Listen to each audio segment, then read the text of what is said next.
This is Jonathan Angriff here for Pro Boxing Fans. I'm down here at the final press conference ahead of Daniel Dubois' fight with Fujimoto from Japan on Saturday night, live on BT Sport. Frank, it's here 3 days away now. What sort of opposition is Fujimoto and how much of a threat is he? Well, look, he's 21 and one defeat. That defeat was 8 years ago. He's a fighting man. He started off kickboxing, and I think he became a world champion kickboxer. He fancies the job. He's here. In in heavyweight boxing, anything can happen. Asked Anthony Joshua against Ruiz.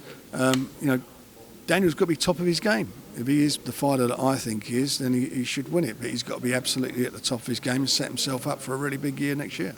It's quite a lot on the line, the WBC silver belt, a WBA ranking. They're all rankings that get you into a position where you can become a mandatory challenger once the dust settles, when AJ gets his mandatories out of the way and when Tyson and Wilder get it on and the winner of that comes through. So hopefully by then, our man, if he does what I think he's capable of doing, he'll be fighting one of those at the end of the year.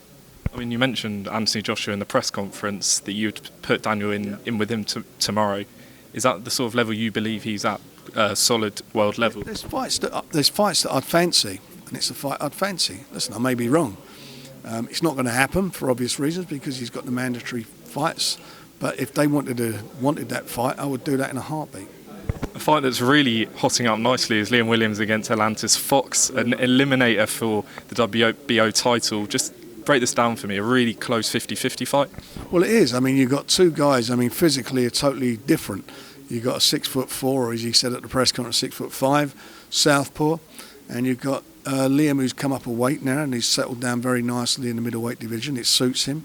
And he's really buzzing for this one, but on the night it's going to be, I think it's an intriguing fight. I mean, certainly Allantas, is that pronounced that way? Allantas, he fancies the job, that's why he's here. And also the return of Tommy Fury, first fight since March and the first fight since his appearance on Love Island. Is it a case of sort of putting that to one side to just focus back on the boxing for Tommy? Well, he's got to put it to one side. The problem he's got now, and it is a problem, as far as him as a boxer concerned, since going on there, he's got 3 million Instagram followers. He's the fourth most Googled person in the UK this year. So he's got tremendous pressure on him to deliver and look good. So that's what he's got on Saturday, and it'll be interesting to see how he copes with it. Just a word on Tyson Fury and Deontay Wilder. You mentioned it. How close are we to an announcement? Is that going to be in February? No, the fight will be in February, but the announcement will be next week. Just a comment on Tyson Fury announced this week he split with trainer Ben Davison. It came as a bit of a shock, I think it's fair to say. What was your reaction?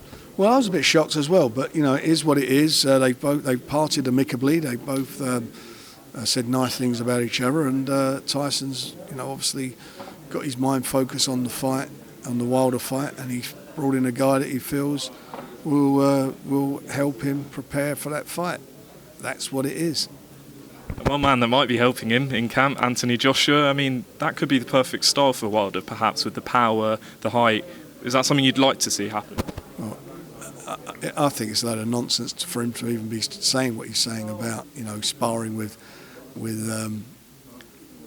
Tyson. We don't want to see him spar. We want to see the real deal. We want fans, me, you, and everybody want to see the fight happen. You don't have to do sparring to make it happen.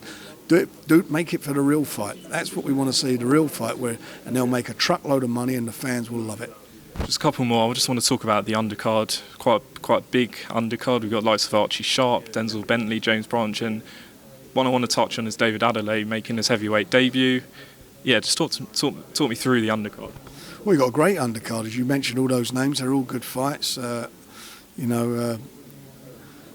got David making his debut. He's the ABA champion. He's done everyone, yeah, and he's not a bad puncher. So he's a welcome addition to the heavyweight division. Archie's a great guy. I think the world of him, and this is another fight. Hopefully he comes through this and ends the year in style and set himself up for next year for some really big fights. We've got what's his name? My brain's gone. Come and help me out with the rest of the cut. Sorry? Denzel Bentley? Yeah, Denzel. Well, and how good has he been, Denzel? I mean, he's had a fantastic year. And his last fight out he looked superb, big puncher. So it's all looking, it's looking really good, the card.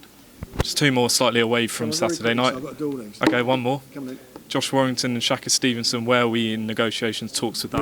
We're in advanced stages, so fingers crossed we can make an announcement soon. Okay, Frank Warren, thanks for your time. See you on Saturday.